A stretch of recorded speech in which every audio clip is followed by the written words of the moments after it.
Hermanos, muy buenos días. Es realmente una alegría tenerlos con nosotros hoy, este domingo, para exaltar el nombre del Señor, no solamente a las 140, sino a todas las iglesias que hoy nos acompañan. Hoy queremos seguir estudiando los atributos de Dios aplicados a la crisis que estamos viviendo. Ferney estuvo hablándonos de el poder de Dios, cómo podemos confiar en Él en medio de la crisis.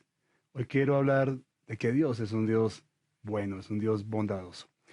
Quiero que miremos primero un texto que se encuentra en el libro de Salmos, en el capítulo 34. Los versos 5 en adelante dice, el ángel del Señor acampa en torno a los que le temen. A su lado está para librarlos.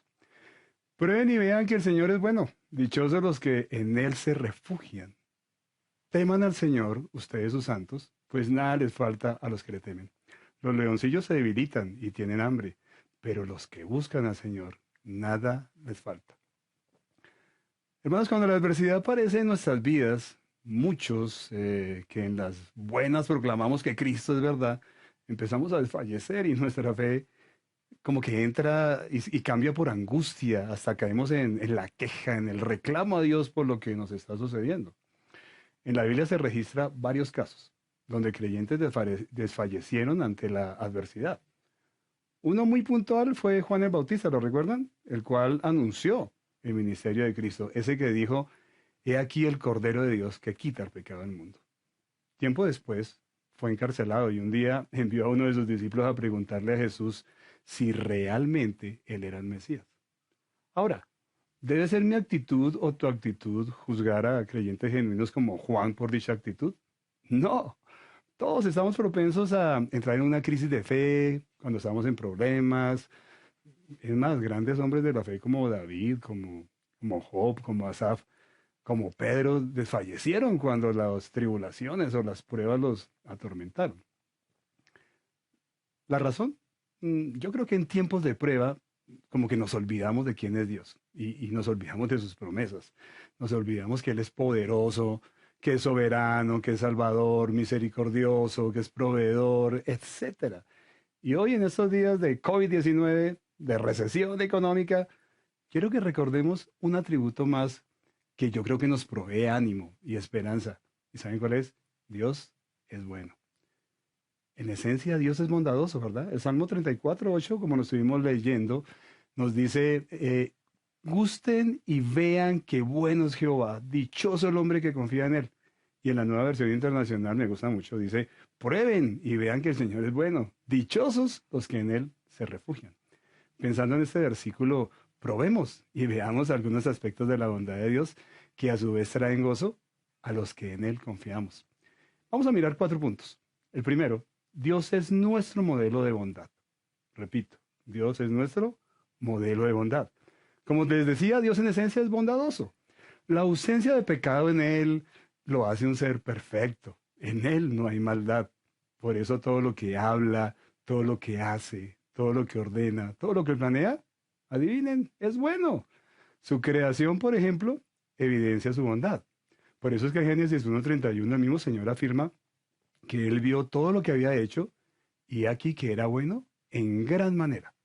Es que es más, basta con que tú y yo observemos la perfección de su creación en una noche de ver las estrellas cuando no hay nubes para uno comprobar que Dios es bueno y que todo lo que hace es perfecto.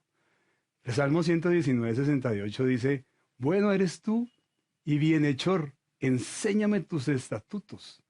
Lo repito, bueno eres tú, Señor, y bienhechor, haz las cosas bien, enséñame tus estatutos. Cuando conocemos y tenemos una relación con Dios, aprendemos cómo conducirnos bondadosamente y de manera correcta. Entendemos la diferencia entre lo que es bueno, según Dios, y lo que creíamos que era bueno. Porque, bueno, cuando estábamos en el mundo, habían cosas que decíamos que eran muy buenas y las practicábamos, nos emborrachábamos, salíamos con quien no teníamos que salir, malas amistades, pero a la luz de la palabra de Dios, esas cosas que el mundo llama buenas son malas. La Biblia nos dice además que bueno es Jehová para con todos y sus misericordias sobre todas sus obras. Miremos y esa palabra todos, todas en el Salmo 145:9. ¿Qué quiere decir? El mismo Señor Jesús dijo una vez que el Señor, su Padre, hace salir su sol sobre malos y buenos y hace llover sobre justos e injustos. Eso se lo dijo allí en Mateo 5:45. Dios extiende su misericordia y bondad, no hace excepción de personas. Toda su creación, todas las personas de este mundo, de alguna manera disfruta de sus bondades. Al respecto, algo que es evidente es que la bondad de Dios es un atributo que comparte con los hombres. Por eso, hasta los ateos por estos días, ¿se han visto? Reparten y ayudan a los más necesitados. Por tanto, y con más razón, nosotros los cristianos debiéramos imitar esa bondad del Señor, siendo generosos, no tan solo con nuestros hermanos en Cristo, sino con todo aquel que necesita nuestra ayuda. Un ejemplo, una muestra de bondad es no juzgar a los demás. En este tiempo de crisis, seamos creyentes o no, es importante que no nos las demos de supermanes, de la fe, y empecemos entonces a juzgar a aquellos hermanos que pierden su confianza en Dios y caen en preocupación, depresión o ansiedad por causa de las noticias diarias que vemos sobre muertes y recesión económica, porque todo eso se puede producir a causa de estar sumido de pronto en la adversidad. Las personas pueden llegar a debilitar su fe y llegar a preocuparse. Pero si deseas imitar la bondad de Dios, recuerde que estamos llamados a imitar la bondad de Dios. Esa bondad de Dios nos debe animar a recordar las promesas de Dios, a ayudar a todo aquel cuya fe esté desfalleciendo y a aquellos que no conocen de Cristo. Nuestra labor es compartirles el Evangelio, no discutir con ellos en estos tiempos sobre fe y otras cosas, sino si los vemos en preocupación, ¿qué debemos hacer? Compartirles el Evangelio de salvación, ese que trae una verdadera esperanza en Él y no de pronto sacarlos o ponernos a discutir con ellos sobre temas teológicos. No, es el tiempo de compartirles a Cristo con mucho amor, reconocer que ellos no conocen al Señor y es nuestra labor predicarles el Evangelio. Entonces, nuestro primer punto era que nosotros debemos conocer y debemos saber que Dios es bueno en gran manera. Ese es el primer punto. El segundo punto es que el propósito de Dios para sus hijos también es bueno. ¿Quiénes son los hijos de Dios? Pues dice allí Juan 1:12, ¿cierto? Que todo aquel que recibe a Cristo en su corazón y cree en Él, tiene la potestad de ser llamado hijo de Dios. Dios, como todo buen padre, desea lo mejor para nosotros. Todo papá quiere lo mejor para su hijo. Y al respecto, Santiago 1:17 lo afirma, porque dice que toda buena dádiva y todo don perfecto, ¿de dónde desciende? De lo alto. ¿De quién? Del papá, del Padre de las luces, en el cual no hay mudanza ni sombra de variación. Sin embargo, es preciso entender que no todas las cosas buenas van a asegurarte experiencias felices. Y podemos centrarnos en algún aspecto difícil de nuestra vida. Pensemos en algo difícil que nos ha pasado o que estemos atravesando ahora. Y de pronto sentimos o estamos sintiendo que el Señor no nos ha manifestado su bondad. Las situaciones desconcertantes y nuestro limitado entendimiento no alteran en absoluto quién es Él. Él no cambia, Él no tiene sombra de variación, Él siempre será bueno. Una circunstancia puede no ser tan buena, pero recuerden algo, que la bondad de Dios no depende de las circunstancias. De eso no depende si me está yendo bien en mi modo de pensar. Debemos recordar que muchas veces las cosas buenas son anticipadas por pruebas, por adversidades, por aflicciones. Eso lo sabemos como creyentes, pero que su fin es una bendición para nuestras vidas. Un ejemplo vívido de esto, traigamos a José, ¿lo recuerdan? El hijo de Jacob.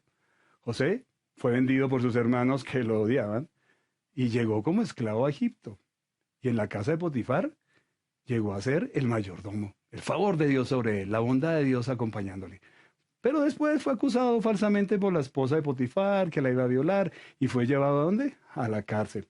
Pero al poco de tiempo de estar en esa cárcel, otra vez el favor de Dios. Se convirtió en administrador de la misma. Venía de una adversidad, pero era reconocido. Y lo máximo, allí conoció a un personaje clave en su vida, el copero del rey, que más tarde lo recomendó con el hombre más poderoso del mundo en aquella época, el faraón de Egipto. Y este faraón, al ver su sabiduría, lo nombró gobernador de Egipto. Al final, sus adversidades ¿en qué se convirtieron? en triunfos, no por Él, por Dios, que es bueno con los creyentes y que permite adversidades en nuestra vida, pero que al final esa adversidad se convierte en bendición.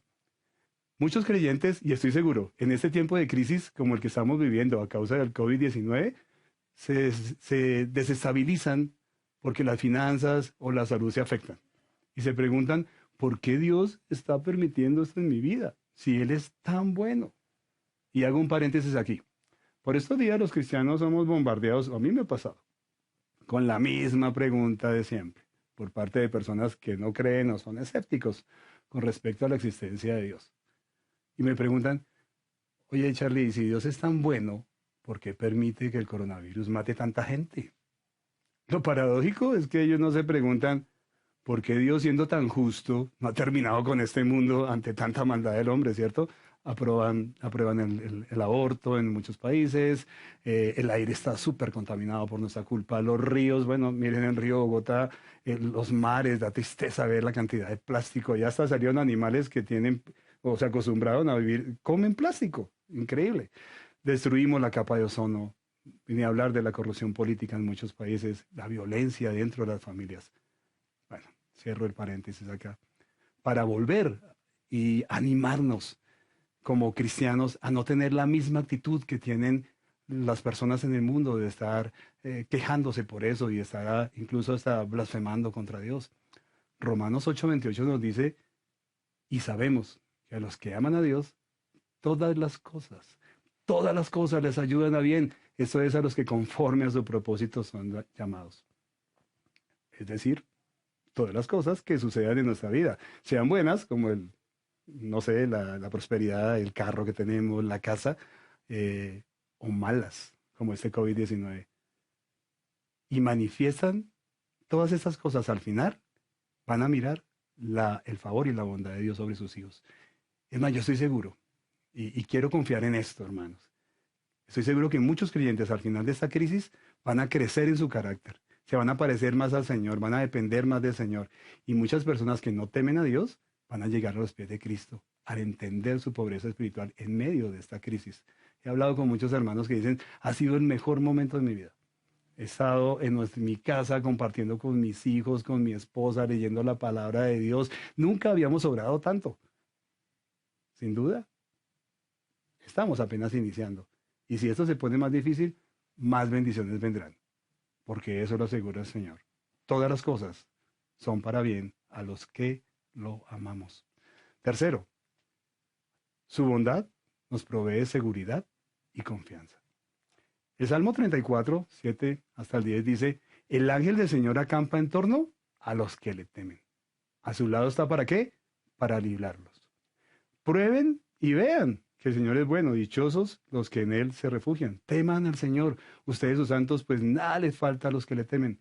Los leoncillos se debilitan y tienen hambre, pero los que buscan al Señor, nada les falta. En este tiempo de crisis no podemos olvidar esas palabras del Señor. Dios garantiza seguridad, gozo y provisión. ¿Por qué? Estamos hablando porque Él es bueno. Pero hay condiciones que son claras en este pasaje. Me interesa. Cuando estamos mirando este pasaje nos dice que Él da seguridad. Es decir, defiende ¿a quiénes? A los que le temen. Es decir, a los que reconocen, como lo reconocen a Él como Señor y obviamente le obedecen. También promete dicha y gozo a quienes, a los que en Cristo buscan refugio y promete provisión suficiente, lo que necesitamos. Nada nos va a faltar. ¿A quiénes? A los que le buscan. Y siento al respecto que Dios me pregunta a mí, y creo que a cada uno de nosotros en cada punto. Primero, si yo reconozco al Señor como mi Dios, ¿será que estoy llevando una vida de obediencia? Cuando olvidamos el señorío de Cristo y nos apartamos de Él, la desobediencia a su palabra es el paso que sigue. Y la evidencia siguiente es que buscamos seguridad en otras cosas. Por eso estamos preocupados porque se está acabando la plata, la comida, que nos van a sacar de nuestros empleos, porque ese se volvió nuestra seguridad. Nos olvidamos que nuestro refugio es Dios, pero de pronto lo hemos olvidado y dejó de ser esa seguridad que teníamos en Él. Segundo, ¿es tu refugio cuando estás en adversidades Cristo? Si no es Él, el resultado no es dicha, no es gozo, sino angustia y desesperación. Cuando yo busco el refugio en otras cosas, lo que viene es la depresión, el estrés, ese tipo de cosas. Y tercero, ¿buscas al Señor continuamente? ¿Realmente es tu primer lugar? Tal vez esa sea la razón de que muchos estén pasando necesidad. Lo digo porque la palabra de Dios lo dice. Nuestro buen Dios no cambia y sus promesas tampoco.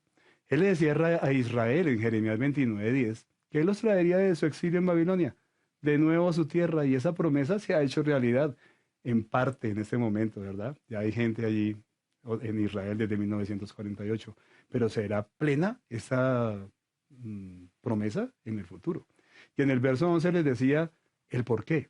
Y ahí vemos la bondad de Dios sobre su pueblo Israel que fue tan rebelde. Les decía, los voy a traer de nuevo, porque yo sé muy bien los planes que tengo para ustedes. Planes de bienestar y no de calamidad, a fin de darles un futuro y una esperanza. Esa promesa aplica no tan solo para Israel, hermanos, sino para con todos sus hijos. Los planes que Dios tiene para con su pueblo, nosotros, su iglesia, son de bienestar y proveen esperanza, porque nuestra esperanza, como dice allí en Primera de Pedro, es viva, es Cristo, Él es nuestra roca, pero es necesario que Dios esté primero en todo. Y para terminar, cuarto, su bondad nos permite acercarnos a Él confiadamente. Es lo más lindo. Su bondad ha permitido que nos acerquemos. Hebreos 4:14 le dice a los que ya son creyentes, por tanto, teniendo un gran sumo sacerdote que traspasó los cielos, Jesús, el Hijo de Dios, retengamos nuestra profesión, porque no tenemos un sumo sacerdote que no pueda compadecerse de nuestras debilidades, sino uno que fue tentado en todo, según nuestra semejanza, pero sin pecado. Acerquémonos, pues, confiadamente al trono de la gracia, para alcanzar misericordia y hallar gracia para el oportuno socorro. La mayor muestra de bondad que Dios hizo por nosotros fue enviar a su Hijo a morir por nosotros y por medio de Él acercarnos a una relación personal con Él. No lo merecíamos, pero su amor fue más grande que esta condición pecaminosa que tenemos. ¿Saben por qué? Porque Él quería restaurar su relación con el ser humano, sí, esa que fue rota ya en el Edén, allá con Adán, y por eso fue que envió lo más preciado que tenía, a su propio Hijo. Es más, si hoy reconoces que te has alejado de Él, tú que eres un hijo de Dios, y esta crisis mundial te ha mostrado que el estrés, la depresión y la ansiedad son el pan diario de tu vida, no olvides que Dios es bueno en gran manera y está esperándote para brindarte gozo, paz y una esperanza viva. Acércate a Él confiadamente y alcanza la misericordia y la gracia que solo un Dios tan bueno ofrece y que provee auxilio en esos tiempos de tribulación. Ahora, si tú estás hoy con nosotros y no reconoces o nunca has tenido una relación genuina con Dios, hoy es el día de que te acerques a Él. Reconoce que eres pecador, acepta y cree que Jesucristo murió por ti en la cruz y pagó con su sangre por tus pecados y que al resucitar te promete vida eterna. Como dice allí en 2 Corintios, hoy es el día de salvación, hoy es el día de que tú reconozcas eso en tu vida y hagas al Señor tu Señor y tu Salvador. Señor, te doy gracias, Dios, por tu bondad, por tu amor, por tu misericordia. Todos estos hermosos atributos se unen, Señor, para brindarnos esperanza, para brindarnos seguridad en medio de la tribulación que de pronto hoy estamos viviendo a causa del coronavirus y de toda esta recesión económica que sin duda se avecina. Pero, Señor, yo quiero recordar que mi esperanza está en ti, que mi confianza está puesta en un Dios que promete nunca dejarnos, ser ese refugio seguro en tiempos de adversidad. Y yo quiero que mis hermanos crean lo mismo, Señor. Te pido que alrededor del mundo las personas puedan ver una iglesia fuerte, confiada en Dios, confiada no en las cosas de este mundo, sino en ti, Señor. Y que viendo esa confianza ellos se sientan atraídos a conocer a ese Dios que es nuestra torre, que es nuestra roca de salvación. Yo te ruego, Señor, que tu Espíritu Santo por este tiempo esté tocando nuestras vidas. Si nos hemos alejado de ti, Señor, si hemos puesto nuestra confianza en otras cosas, yo te ruego, Señor, que tu Espíritu Santo nos convenza y nos lleve a tu palabra para volver a gozarnos y a deleitarnos y a colocar toda nuestra esperanza y confianza en ti, Señor. Y también te ruego, Dios, por aquellos que no te conocen, para que en este tiempo de crisis vean que solamente en ti hay salvación, que no hay nada en este mundo que los pueda satisfacer. Este mundo solo trae vacío, trae tristeza, trae la desesperación que uno ve en las personas hoy día, Señor. Por eso te ruego por ellos, Señor, y te ruego por una iglesia que predique tu evangelio para que esas personas puedan conocerte. Te lo ruego, Señor, en tu santo nombre. Amén. El Señor les bendiga.